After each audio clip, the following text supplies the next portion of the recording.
समस्याओं से भरा जीवन। सदानंद नाम का एक साधारण सा आदमी था।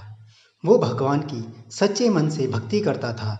उसका जीवन समस्याओं से भरा हुआ था, इसलिए वह काफ़ी दुखी भी रहता था।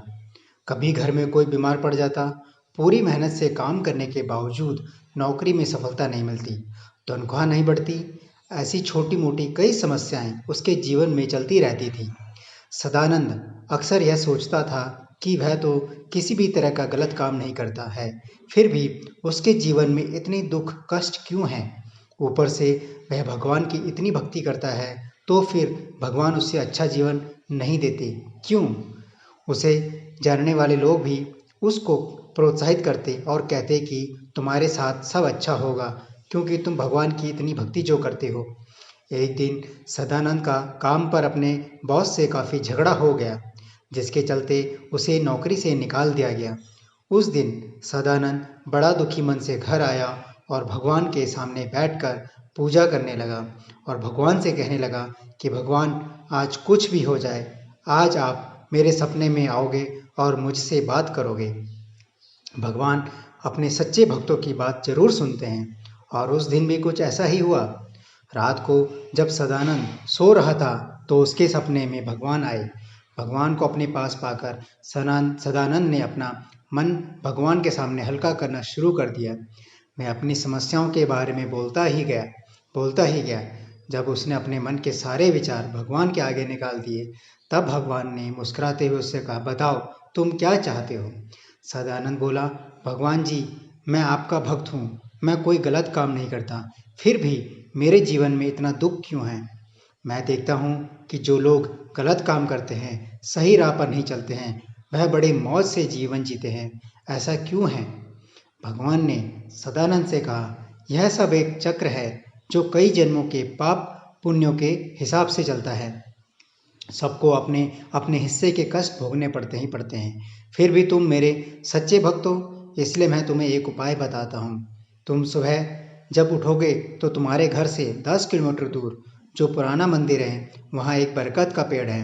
वहाँ पर तुम अपनी सारी समस्याएं एक चिट्ठी में लिखकर चिट्ठी को उस बरगद के पेड़ के पास रख आना, और तुम्हारी सारी समस्याएं खत्म हो जाएंगी। लेकिन उसके लिए एक शर्त है कि तुम्हें उस चिट्ठी के बदले किसी और के द्वारा लिखी गई एक चिट्ठी उठाकर लानी होगी, और उस चिट्ठी में जो लिखा होगा वह तुम्हारे साथ होने लगेगा। सदानंद बहुत खुश हुआ और भगवान को धन्यवाद दिया। सदानंद जब सवेरे उठा तो उसे सपने की सारी बात याद थी। वह तुरंत नहा धोकर उस पुराने मंदिर के पास वाले बरगद के पेड़ के पास पहुंचा गया। उसने अपनी सारी समस्याएं एक चिट्ठी में घर से ही लिख कर रखी थी। उसने वह चिट्ठी बरगद के पेड़ के पास रखी और जाने लगा। कुछ दूर जाने पर सदानंद को याद आया कि भगवान ने एक शर्त रखी थी कि उसे उसकी चिट्ठी रखकर किसी और की एक चिट्ठी अपने साथ लेकर जानी है। सदानंद उस पेड़ के पास वापस पहुंचा और उसने वहां पर ढेर सारी चिट्ठियां पड़ी हुई पाई। उसने एक चिट्ठी उठाई, लेकिन उसको खोलने से पहले उसे विचार आया कि अगर इसमें मेरी समस्याओं से भी बड़ी समस्या लिखी होगी तो यह अच्छा नहीं होगा। उसने उस चिट्ठी को वापस रख दिया और दूसरी चिट्ठी उठाई। फिर उसे विचार आया कि हो सकता है इसमें कुछ बहुत बुरा लिखा हो। शायद इसमें लिखा हो कि उसका कोई परिवार का सदस्य गंभीर बीमार हो या मरने वाला हो सकता है, या उससे कुछ भी बुरा हो सकता है। उसने एक के बाद एक कई चिट्ठियां बदली, लेकिन हर बार उसकी इसी बीच चिट्ठी खोलकर पढ़ने की हिम्मत नहीं हुई। उसने सोचा, इन सभी चिट्ठियों की समस्याओं को अपनाने से अच्छा है कि मैं अपनी ही समस्याओं से लड़कर उनका सामना करूं। सदानंद ने अपनी लिखी हुई चिट्ठी उठाई और वहां से अपने घर लौट आया। दोस्तों, कहानी का सार है कि हमारे जीवन में कई बार समस्याएं आती हैं।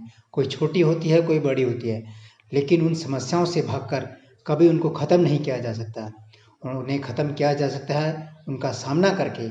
दूसरे के जीवन से तुलना करके दुखी होने से अच्छा है हम अपने जीवन की प्रॉब्लम्स को अच्छे से समझें, उनके मूल